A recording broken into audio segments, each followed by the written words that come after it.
केशव अपने घर पर आया ही था कि तभी केशव की माँ सुमित्रा केशव से बोली, अरे केशव बेटा, मैं कब से तेरा इंतजार कर रही थी। अच्छा हुआ तू आ गया। मुझे तुझसे एक जरूरी बात कहनी है। जी माँ, कहिए। आप कुछ परेशान सी लग रही हैं। क्या बात है? सब ठीक तो है ना? बेटा, घर में चूल्हा जलाने के लिए लकड़ियाँ बिल्कुल खत्म हो गई हैं। मैं सुबह से भोजन बनाने की तैयारी कर रही हूँ, लेकिन बिना लकड़ियों के चूल्हा कैसे जलेगा, समझ नहीं आ रहा कि क्या करूँ। ओह, तो यह बात है। माँ, आप बिल्कुल चिंता मत कीजिए। जब तक आपका बेटा आपके साथ है, आपको किसी बात की फिक्र करने की जरूरत नहीं है। मैं जानती हूँ बेटा, तू हमेशा मेरी मदद करता है, लेकिन जंगल काफी दूर है और वहाँ अकेले जाना भी आसान नहीं है, इसलिए मुझे थोड़ी चिंता हो रही थी। माँ, आप निश्चिंत रहिए। मैं अभी जंगल जाकर अच्छी सूखी लकड़ियाँ काट कर ले आता हूँ। थोड़ी ही देर में वापस आ जाऊंगा। आप तब तक भोजन की बाकी तैयारी कर लीजिए। ठीक है बेटा, लेकिन अपना ध्यान रखना। जंगल में सावधानी से जाना और जल्दी वापस आना। मैं तेरे लौटने का इंतजार करूंगी। जी माँ, आप बिल्कुल चिंता मत कीजिए। मैं सावधानी से जाऊंगा और जल्द ही लकड़ियाँ लेकर वापस लौट आऊंगा। केशव पेड़ पर कुल्हाड़ी चलाने ही वाला था कि तभी उसके कानों में किसी जानवर का दर्द भरा स्वर टकराया।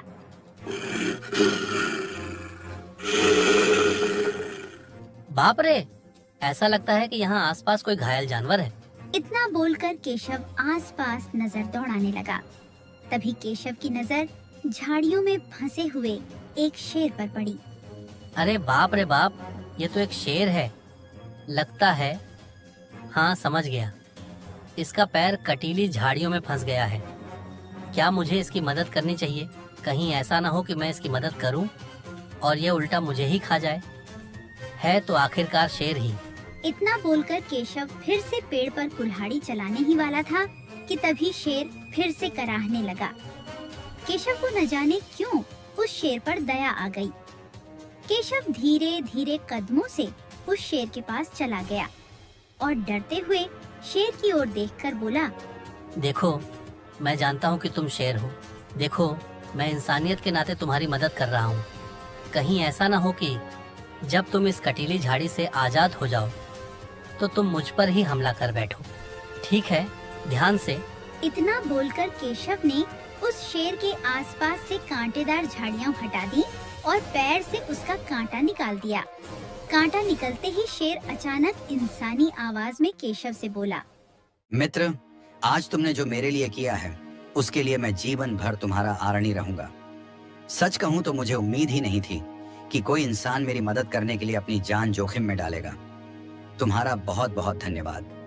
शेर के मुंह से इंसान जैसी स्पष्ट आवाज सुनकर केशव एकदम चौंक जाता है। यह कैसे संभव है? तुम तो एक शेर हो, फिर तुम इंसानों की तरह बोल कैसे रहे हो? मैं तुम्हें कोई नुकसान नहीं पहुंचाऊंगा। तुम्हारा डरना स्वाभाविक है, क्योंकि किसी शेर को इंसानी भाषा बोलते हुए सुनना साधारण बात नहीं है। इसके पीछे एक बहुत पुरानी और अद्भुत कहानी छिपी हुई है। कहानी? कैसी कहानी? कृपया मुझे सब कुछ विस्तार से बताओ। कई वर्ष पहले की बात है। एक महान तपस्वी साधु इस जंगल से होकर गुजर रहे थे। वे ईश्वर का ध्यान करते हुए आगे बढ़ रहे थे कि तभी एक खूंखार जंगली भेड़िया उन पर टूट पड़ा। साधु महाराज वृद्ध थे और अपने बचाव में कुछ नहीं कर सकते थे। उनकी जान गंभीर खतरे में थी। उसी समय मैं वहां पहुंचा। मैंने देखा कि भेड़िया साधु महाराज पर हमला कर रहा है। बिना एक पल की देर किए मैं उस भेड़िए से भिड़ गया। हमारे बीच भयंकर संघर्ष हुआ, लेकिन अंत में मैंने उसे मार गिराया और साधु महाराज के प्राण बचा लिए। फिर क्या हुआ? साधु महाराज मेरी बहादुरी और निस्वार्थ सहायता से बहुत प्रसन्न हुए। उन्होंने कहा, हे वनराज, तुम केवल बलवान ही नहीं बल्कि दयालु और धर्मप्रिय भी हो। इसके बाद उन्होंने मुझे एक दिव्य वरदान दिया। उस वरदान के प्रभाव से मैं इंसानों की भाषा समझ और बोल सकता हूँ। वाह, यह तो सचमुच अद्भुत है। मैंने अपने जीवन में ऐसी अनोखी बात कभी नहीं सुनी। और आज तुमने भी वही किया है जो मैंने उस दिन साधु महाराज के लिए किया था। तुमने बिना किसी स्वार्थ के मेरी जान बचाई है। तुम चाहते तो मुझे इस हालत में छोड़कर जा सकते थे, लेकिन तुमने ऐसा नहीं किया। तुमने साहस, दया और मानवता का परिचय दिया है। इसलिए आज से तुम केवल इस जंगल के एक साधारण लकड़हारे नहीं रहे। आज से तुम मेरे मित्र हो, शेर बाघेश्वर के मित्र। मित्र? क्या सचमुच? हाँ बिल्कुल। और एक सच्चा मित्र अपने मित्र को कभी अकेला नहीं छोड़ता। आज के बाद यदि इस जंगल में तुम्हें किसी भी प्रकार की ऐसी कार्टून स्टोरीज देखने के लिए हमारा चैनल सब्सक्राइब करना मत भूलना। हुआ वहाँ से चला गया। केशव लकड़ियां लेकर अपने घर चला आया।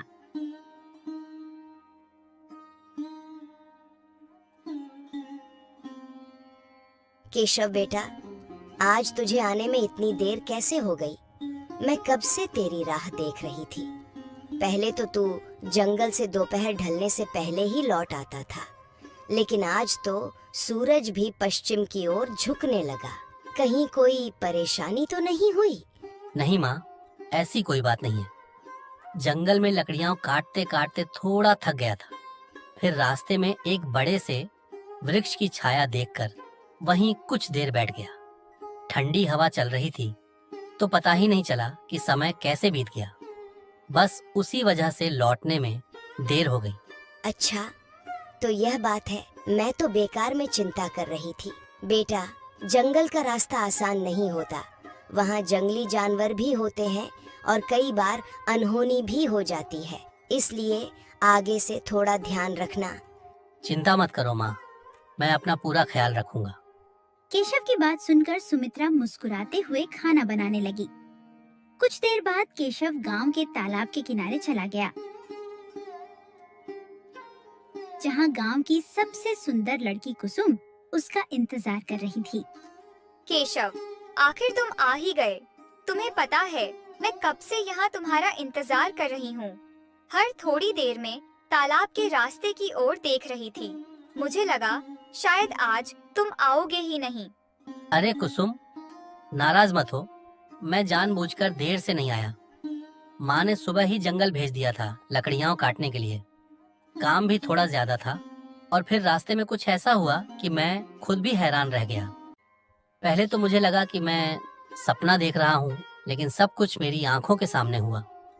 जंगल में मेरी मुलाकात एक ऐसे शेर से हुई जो इंसानों की तरह बात करता था। क्या? एक बोलने वाला शेर? केशव, तुम मजाक तो नहीं कर रहे? नहीं कुसुम, मैं सच कह रहा हूँ। पहले तो मैं भी डर गया था, लेकिन उसने मेरा कोई नुकसान नहीं किया, बल्कि उसने मुझसे बात की, मेरा धन्यवाद किया और फिर अपनी पूरी कहानी सुनाई। यह तो सचमुच किसी चमत्कार से कम नहीं है। फिर उसने तुम्हें क्या बताया? उसने कहा कि वह कोई साधारण शेर नहीं है। उसके साथ बहुत साल पहले कुछ ऐसा हुआ था जिसने उसकी पूरी जिंदगी बदल दी।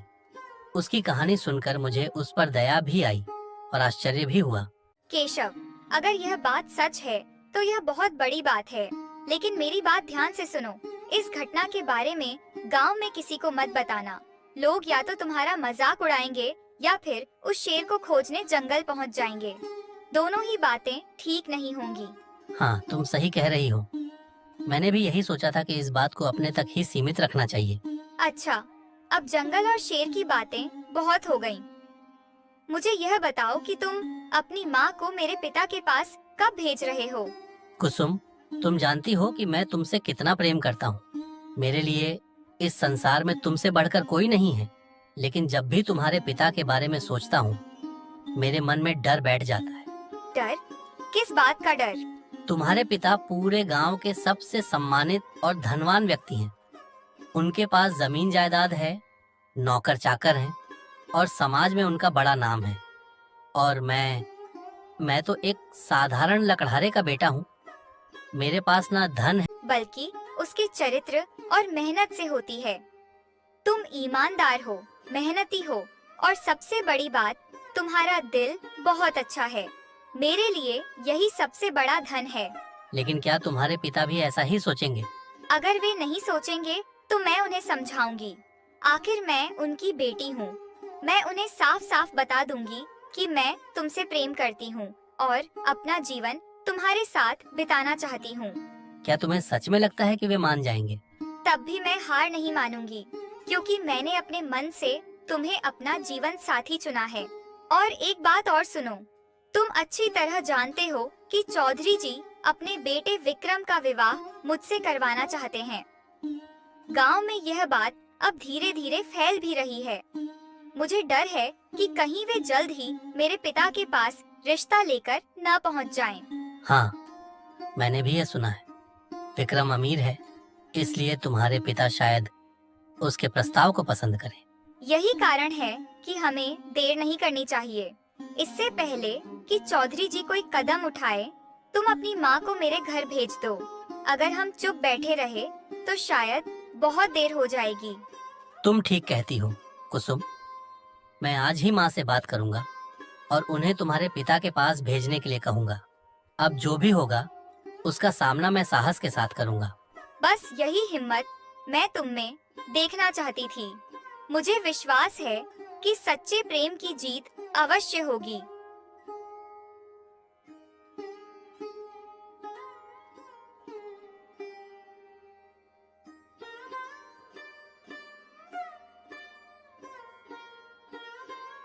माँ, मैं तुमसे एक जरूरी बात कहना चाहता हूँ।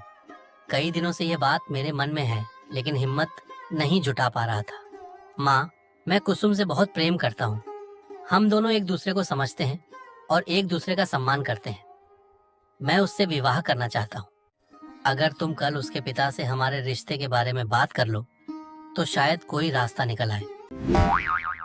ऐसी कार्टून स्टोरीज देखने के लिए हमारा चैनल सब्सक्राइब करना मत भूलना।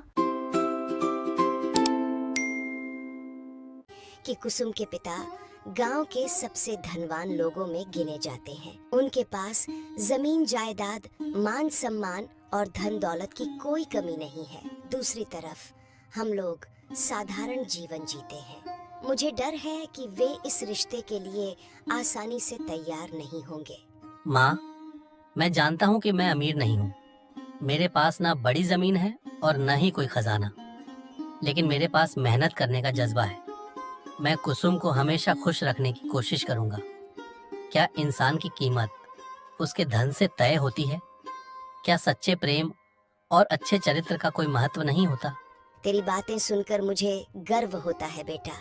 धन से बढ़कर इंसानियत होती है, यह मैं भी मानती हूँ। लेकिन समाज हमेशा दिल की नहीं, जेब की भाषा समझता है। फिर भी मैं तेरी खुशी के लिए कल कुसुम के पिता से बात जरूर करूंगी। चाहे परिणाम कुछ भी हो, कम से कम हमें यह अफसोस नहीं रहेगा कि हमने कोशिश नहीं की। धन्यवाद माँ। बस एक बार उनसे बात कर लो। मुझे विश्वास है कि अगर वे मुझे समझेंगे तो शायद अपना फैसला बदल दें।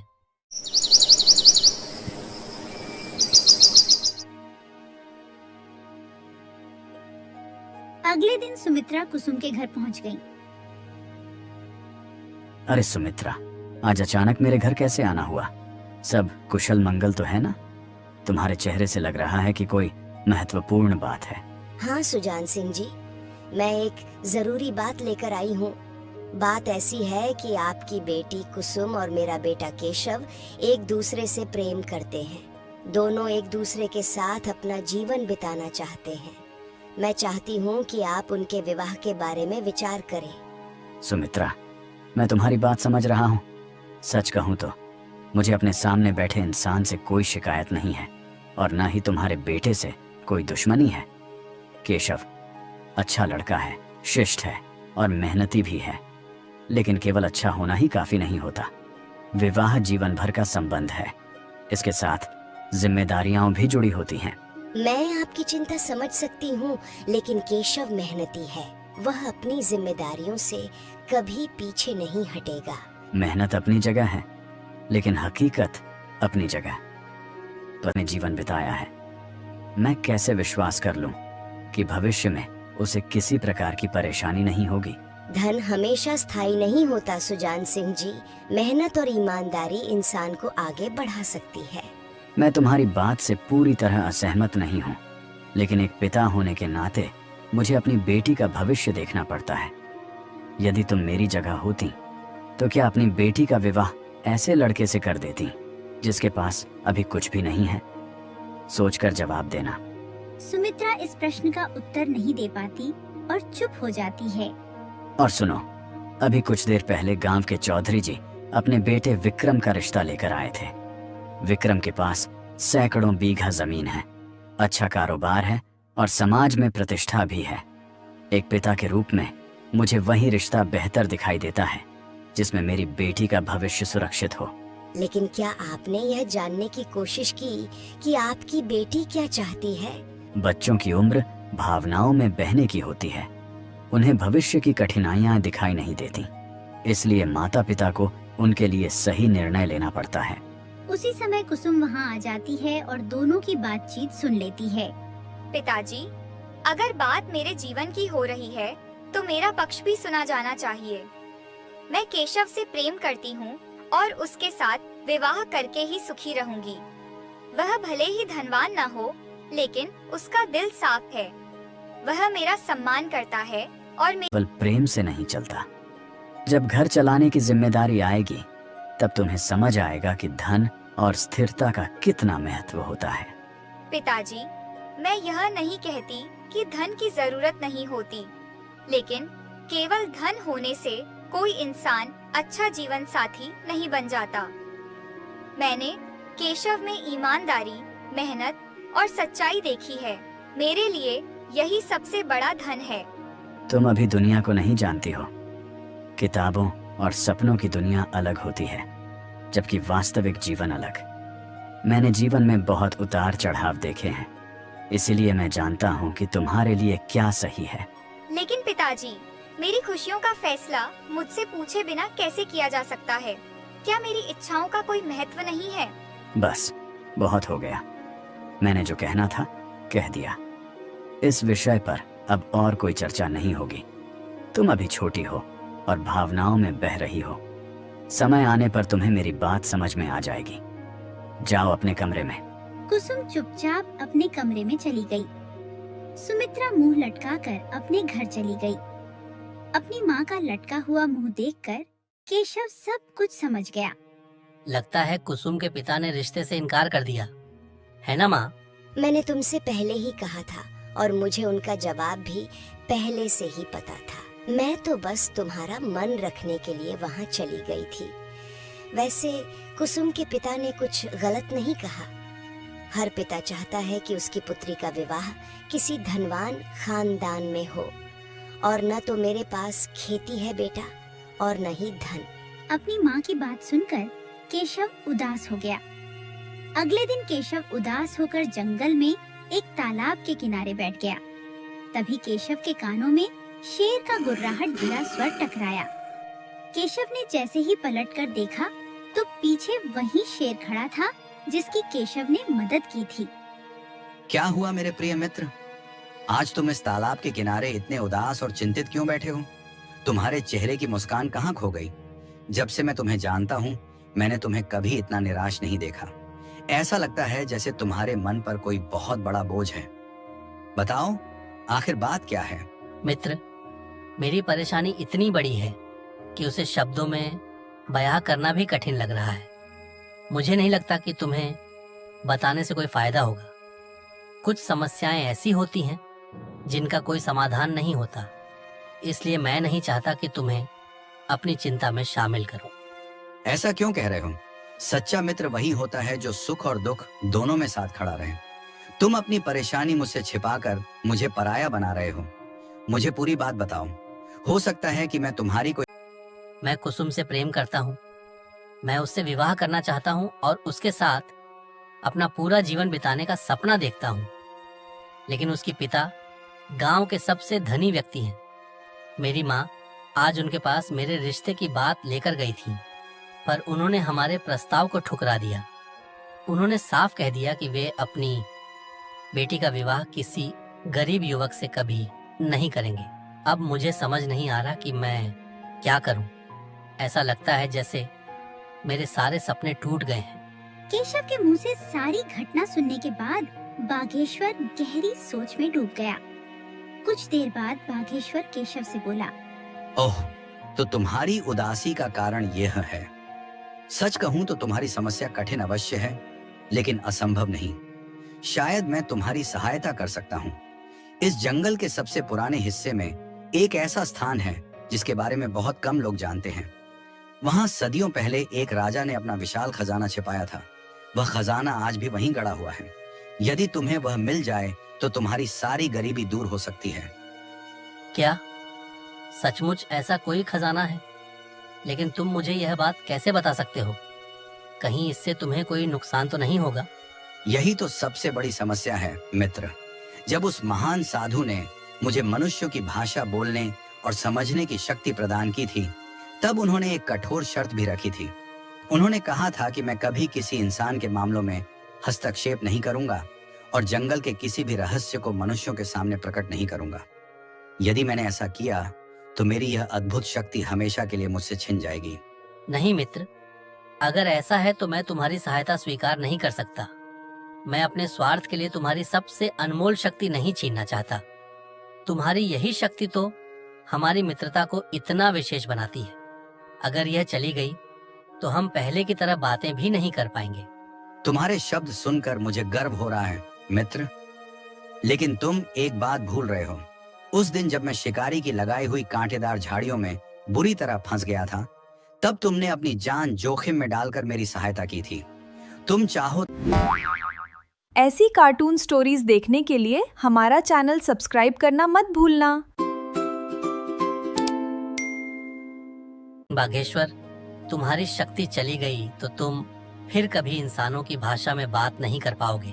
हमारी रोज की मुलाकातें, हमारी बातें, हमारी हंसी, सब कुछ समाप्त हो जाएगा। मैं ऐसा होते नहीं देख सकता। शक्ति का क्या है, वह आज है, कल नहीं रहेगी। लेकिन सच्ची मित्रता किसी जादुई शक्ति पर नहीं टिकी होती। मित्रता विश्वास, त्याग और प्रेम पर आधारित होती है। यदि मेरी शक्ति चली भी गई तो भी हमारे दिलों के बीच का संबंध कभी नहीं टूटेगा। मैं तुम्हें पहचानूंगा, तुम मुझे पहचानोगे। यही सबसे बड़ी बात है। तुम्हारी बातें सुनकर मेरी आंखें नम हो गई हैं। मित्र, मैंने कभी नहीं सोचा था कि कोई मेरे लिए इतना बड़ा बलिदान देने को तैयार होगा। मित्रता का अर्थ ही यही है केशव। अब समय भावुक होने का नहीं बल्कि आगे बढ़ने का है। यदि भाग्य ने चाहा तो यह खजाना तुम्हारे जीवन की सारी कठिनाइयां दूर कर देगा। और यदि मेरी शक्ति चली भी गई तो मुझे उसका कोई पछतावा नहीं होगा, क्योंकि मैं यह सब अपने सबसे प्रिय मित्र की खुशी के लिए कर रहा हूँ। ठीक है मित्र, मैं तुम्हारे साथ चलूंगा, लेकिन मैं जीवन भर तुम्हारे इस उपकार को कभी नहीं भूलूंगा। मुझे किसी उपकार का श्रेय नहीं चाहिए। बस इतना याद रखना कि सच्ची मित्रता दुनिया के किसी भी खजाने से अधिक मूल्यवान होती है। अब चलो, हमारे सामने एक नई यात्रा और शायद एक नया भाग्य हमारा इंतजार कर रहा है। इतना बोलकर बाघेश्वर केशव को जंगल के अंदर ले गया और एक खंडर के सामने इशारा करते हुए केशव से बोला, सुनो, इस जमीन को खोदो। इस जमीन के नीचे तुम्हें ढेर सारा खजाना मिल जाएगा। और याद रखना, जैसे ही खजाना तुम्हें मिलेगा उसके बाद मैं तुमसे इंसानी आवाज में बात नहीं कर पाऊंगा। खजाना पाने के बाद तुम बहुत धनवान बन जाओगे और तुम्हें तुम्हारी प्रेमिका भी मिल जाएगी।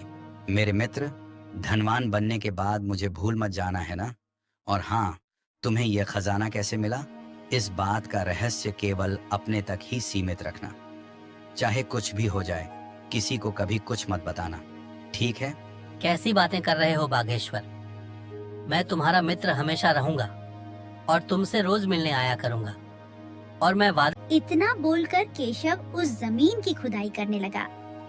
कुछ ही देर में केशव को जमीन के नीचे एक बहुत पुराना बक्सा मिला। केशव ने जैसे ही उस बक्से को खोला तो उसमें स्वर्ण मुद्राओं का ढेर लगा हुआ था। केशव खुशी से चीखता हुआ बाघेश्वर से बोला, अरे, तुमने बिल्कुल सही कहा था मेरे मित्र बाघेश्वर। यह बक्सा तो स्वर्ण मुद्राओं से भरा हुआ है। अरे, मगर मुझे माफ करना, मुझे बहुत बुरा लग रहा है। अब तुम कुछ नहीं बोल सकोगे। मैं समझ गया बाघेश्वर कि तुम्हारे बोलने की शक्ति अब जा चुकी है। पर याद रखना, हमारी मित्रता कभी नहीं जाएगी। हमारी मित्रता ऐसे ही बनी रहेगी। केशव स्वर्ण मुद्राओं से भरे बक्से को लेकर अपने घर चला आया।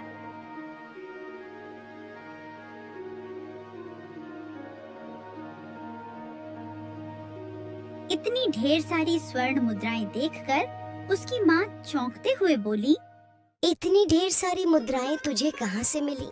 कहीं तुमने चोरी तो नहीं की? अरे नहीं माँ, बस समझ लो कि किस्मत ने मेरा साथ दिया। इसके आगे मैं कुछ नहीं बता सकता। और तुम जानती हो कि तुम्हारा बेटा कभी कोई गलत काम नहीं कर सकता, तो बस समझो कि भगवान ने दे दिया है। केशव की बात सुनकर सुमित्रा मुस्कुराने लगी। कुछ दिनों में केशव अपने गांव का सबसे धनवान व्यक्ति बन गया।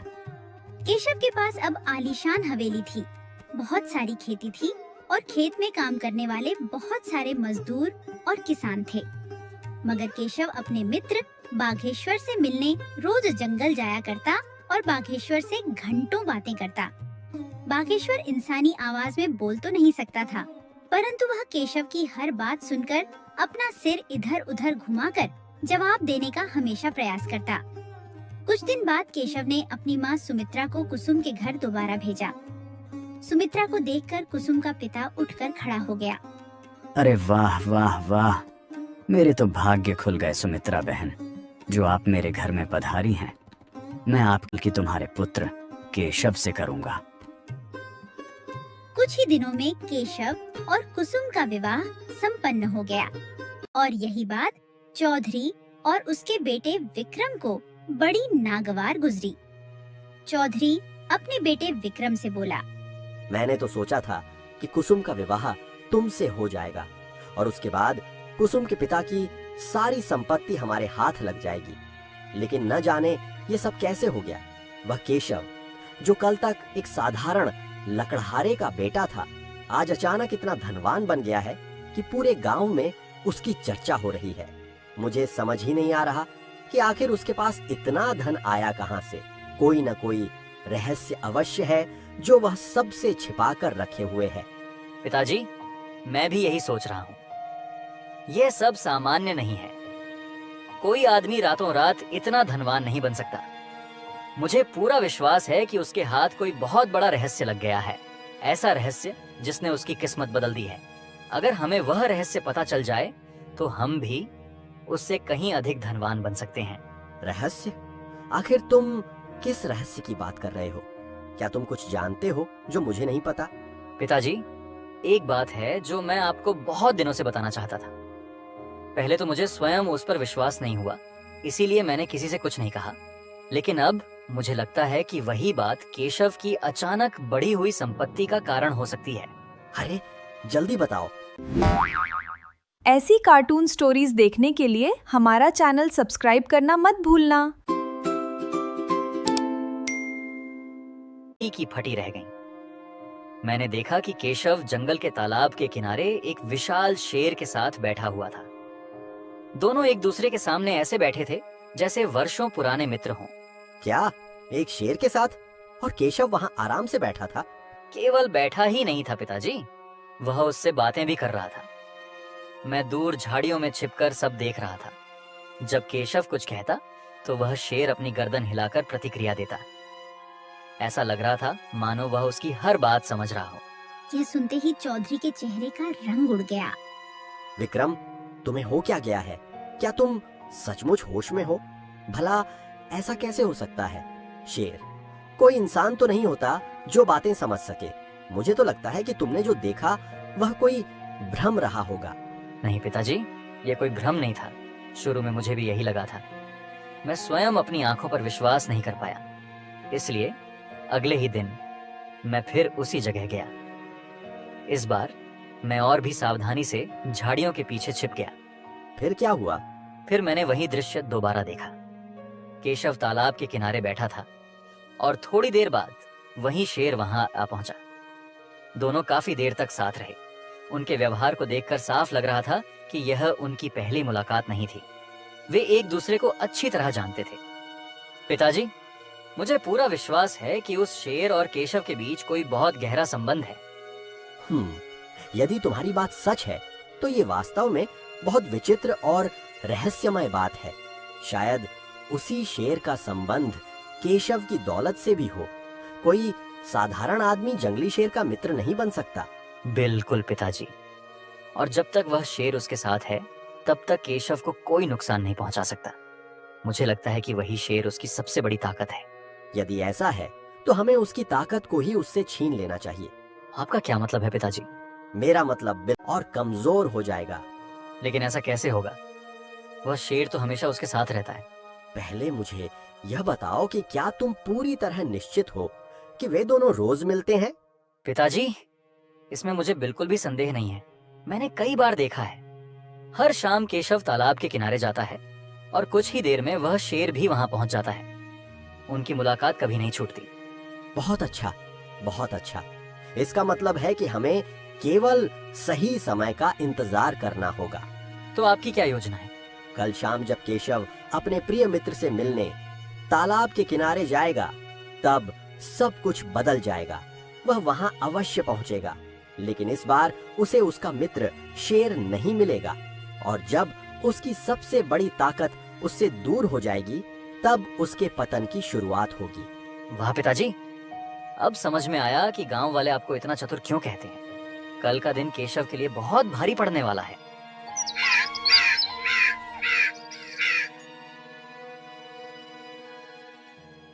अगले दिन चौधरी सीधे राजा हरिश्चंद्र के महल में पहुंच गया और राजा हरिश्चंद्र से बोला, महाराज, महाराज, हमारी रक्षा कीजिए महाराज। मैं आपके राज्य के एक छोटे से गांव का चौधरी हूँ। मेरा गांव घने जंगल के बिल्कुल पास बसा हुआ है। पिछले कुछ समय से एक भयंकर शेर ने पूरे इलाके में आतंक मचा रखा है। गांव के लोग दिन रात भय में जी रहे हैं। कोई भी व्यक्ति अकेले जंगल जाने का साहस नहीं कर पा रहा है। शांत हो जाओ चौधरी, पहले पूरी बात विस्तार से बताओ। आखिर ऐसा क्या हो गया है कि तुम इतने भयभीत दिखाई दे रहे हो? महाराज, वह शेर हर शाम तालाब के किनारे आकर झाड़ियों में छिप जाता है और अपने शिकार का इंतजार करता है। गांव के लकड़हारे जंगल से लकड़ियां काटकर अपने परिवार का पालन पोषण करते हैं, लेकिन अब उन्होंने जंगल जाना ही छोड़ दिया है। उन्हें हर समय यह डर सताता रहता है कि कहीं वह शेर उन पर हमला न कर दे। गांव के बच्चों ने घरों से निकलना कम कर दिया है और औरतें भी जंगल के रास्ते से जाने से डरती हैं। यदि यही हाल रहा तो पूरे गांव के सामने रोजी रोटी का संकट खड़ा हो जाएगा। यह तो वास्तव में बहुत गंभीर समस्या है। यदि लोग भय के कारण अपना काम छोड़ देंगे तो उनके परिवारों का पालन पोषण किया गया तो न जाने कितने परिवार भूखे रहने को मजबूर हो जाएंगे। आप ही हमारी अंतिम आशा हैं। चिंता मत करो चौधरी, हम तुरंत अपने सैनिकों को आदेश देंगे। वे उस शेर को पकड़कर पिंजरे में कैद कर देंगे ताकि वह किसी भी नागरिक को नुकसान न पहुंचा सके। हमारे रहते राज्य की प्रजा भय में नहीं जी सकती। महाराज की जय हो। मुझे पूरा विश्वास था कि आप हमारी सहायता अवश्य करेंगे। अब गांव के लोग चैन की सांस ले सकेंगे। चौधरी खुश होते हुए वहां से चला गया। शाम को राजा हरिश्चंद्र के 2 सैनिक चौधरी के बताए हुए स्थान पर तालाब के किनारे छुप गए। जैसे ही बागेश्वर तालाब के किनारे पहुंचा, तभी सैनिकों ने उसके ऊपर एक जाल डाल दिया और शेर को पकड़कर ले गए। कुछ देर बाद केशव जब वहां आया तो अपने मित्र बागेश्वर को आवाज लगाने लगा, मगर बागेश्वर वहां नहीं आया। केशव काफी देर तक इंतजार करके निराश होकर वहां से चला गया। इधर चौधरी अपने पुत्र विक्रम से बोला, मैंने केशव के मित्र को अपनी चतुराई से फंसवा दिया। अब बारी है उस केशव की। बड़ा ही धनवान बना फिरता है ना? हाँ, मैं ऐसी चाल चलूंगा ना, इसकी कल्पना उसने कभी सपने में नहीं की होगी। ऐसा फंसाऊंगा उसे, बड़ा आया। अगले दिन चौधरी राजा हरिश्चंद्र के दरबार में फिर से पहुंच गया और राजा हरिश्चंद्र से बोला, महाराज की जय हो। ऐसी कार्टून स्टोरीज देखने के लिए हमारा चैनल सब्सक्राइब करना मत भूलना। विषय लेकर आपके सामने उपस्थित हुआ हूँ। कहो चौधरी, अब क्या समस्या है? क्या गांव में कोई नया संकट उत्पन्न हो गया है? महाराज, संकट तो नहीं, लेकिन एक ऐसी बात अवश्य है जो मुझे कई दिनों से परेशान कर रही है। हमारे गांव में केशव नाम का एक युवक रहता है। कुछ ही समय पहले तक वह साधारण जीवन जीता था, लेकिन अचानक वह इतना धनवान बन गया कि पूरे गांव में उसकी चर्चा होने लगी। तो इसमें चिंता की क्या बात है? यदि किसी व्यक्ति ने मेहनत करके धन कमाया है तो यह अच्छी बात है। मैं भी यही मानता यदि उसकी संपत्ति धीरे धीरे बढ़ी होती। लेकिन महाराज, यहाँ तो सब कुछ रातों रात हुआ है। जिसने जीवन भर साधारण कपड़े पहने, वह अचानक बड़ी बड़ी जमीनें खरीदने लगा। जिसने कभी धन नहीं देखा, वह देखते ही देखते गांव के सबसे अमीर लोगों में गिना जाने लगा। क्या तुम्हारे पास कोई प्रमाण है कि उसने कोई गलत काम किया है? प्रमाण तो नहीं है महाराज, लेकिन परिस्थितियां संदेह अवश्य पैदा करती हैं। आखिर इतना धन आया कहां से?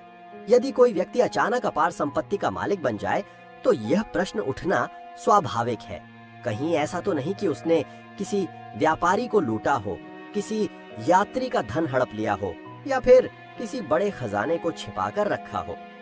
हाँ, तुम्हारी बात में कुछ तर्क अवश्य है। बिना किसी स्पष्ट कारण के अचानक धनवान बन जाना संदेह उत्पन्न करता है। मैं तो केवल राज्य के हित में यह बात आपके सामने रख रहा हूँ महाराज। यदि सब कुछ वैध है तो उसे कोई भय नहीं होना चाहिए, लेकिन यदि इसके पीछे कोई अपराध छिपा है तो सत्य का पता चलना आवश्यक है। ठीक है, बिना जांच के किसी को दोषी नहीं ठहराया जा सकता। हम केशव को दरबार में बुलाएं तो उसे अवश्य दंडित किया जाएगा। जैसा महाराज उचित समझे। अगले दिन राजा हरिश्चंद्र ने केशव को राज दरबार में बुलाया। केशव, हमें सूचना मिली है कि तुम रातों रात धनवान बन गए हो। क्या तुम बता सकते हो कि तुम्हारे पास इतना धन कहां से आया? महाराज, मैं केवल इतना कहूंगा कि मैंने कोई चोरी नहीं की है। मेरे पास इतना धन कहां से आया, मैं चाहकर भी आपको बता नहीं सकता। अच्छा, और क्यों नहीं बता सकते? ऐसी क्या बात है? क्योंकि मैंने अपने मित्र से वादा किया है। कौन सा मित्र? क्षमा करें महाराज, मैं उसके बारे में भी आपको नहीं बता सकता। केशव की बात सुनकर मंत्री राजनाथ, जो कि काफी देर से केशव की बातें सुन रहा था, क्रोधित अवस्था में राजा हरिश्चंद्र से बोला, महाराज, इसका मतलब इसके गांव का चौधरी सही बोल रहा था। इसने जरूर कोई भयानक अपराध किया है, इसीलिए यह बातें टाल रहा है। कह रहा है यह नहीं बता सकता, वह नहीं बता सकता। ये बात तुमने सही कही। तो बताओ, इसे क्या सजा दी जाए? महाराज, कल जो शेर हमने पकड़ा है ना, उसे हमने कल से भूखा रखा है। एक काम करते हैं, इसे ही पिंजरे में डाल दिया जाए। राजा हरिश्चंद्र ने केशव को शेर के पिंजरे में बंद कर दिया। अपने मित्र शेर को देखकर केशव बुरी तरह से चौंक पड़ा और केशव का मित्र बालों पर हाथ फेरता हुआ बोला, मेरे मित्र, तुम इस पिंजरे में कैसे आ गए? क्या हो गया? इस दृश्य को देखकर राजा हरिश्चंद्र का मंत्री राजनाथ पूरी तरह से चौंक पड़ा। राजा हरिश्चंद्र अपने मंत्री राजनाथ से बोला, आश्चर्य की बात है, मैं पहली बार देख रहा हूँ कि एक शेर ने इंसान को नहीं खाया। तभी रंग बिरंगी किरणों से वहाँ पर एक साधु प्रकट हो गए। साधु राजा हरिश्चंद्र की ओर देखकर रहस्यमयी अंदाज में बोले, वह शेर केशव को कभी नहीं खाएगा, क्योंकि वह केशव का मित्र है। बहुत समय पहले एक भेड़िए ने मुझ पर हमला किया था। उस समय इसी शेर ने उस भेड़िए को कच्चा चबा डाला और मेरी जान बचाई। मैंने तभी से इस शेर को बोलने की शक्ति दी और पूछा, ऐसा क्यों किया? तब इस शेर ने कहा कि यह नहीं चाहता था कि मेरी तपस्या भंग हो। मैंने इसे वरदान दिया कि आज से यह इंसानों की तरह बात कर सकता है, लेकिन यह भी कहा कि इसे इंसानों के मामले से दूर रहना होगा। अगर तुम जंगल का कोई भी रहस्य किसी मनुष्य को बताओगे जो केवल तुम जानते हो, तो तुम्हारी शक्ति खत्म हो जाएगी। तो इसने कौन सा रहस्य बता दिया? खजाने का रहस्य।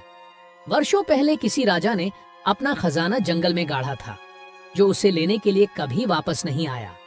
कुछ इसी तरह के हजारों रहस्य जंगल में समाये हैं, जिन्हें जंगल का हर प्राणी जानता है, मगर जंगली जानवरों के पास बोलने की क्षमता नहीं होती, इसलिए वे किसी को बता नहीं पाते।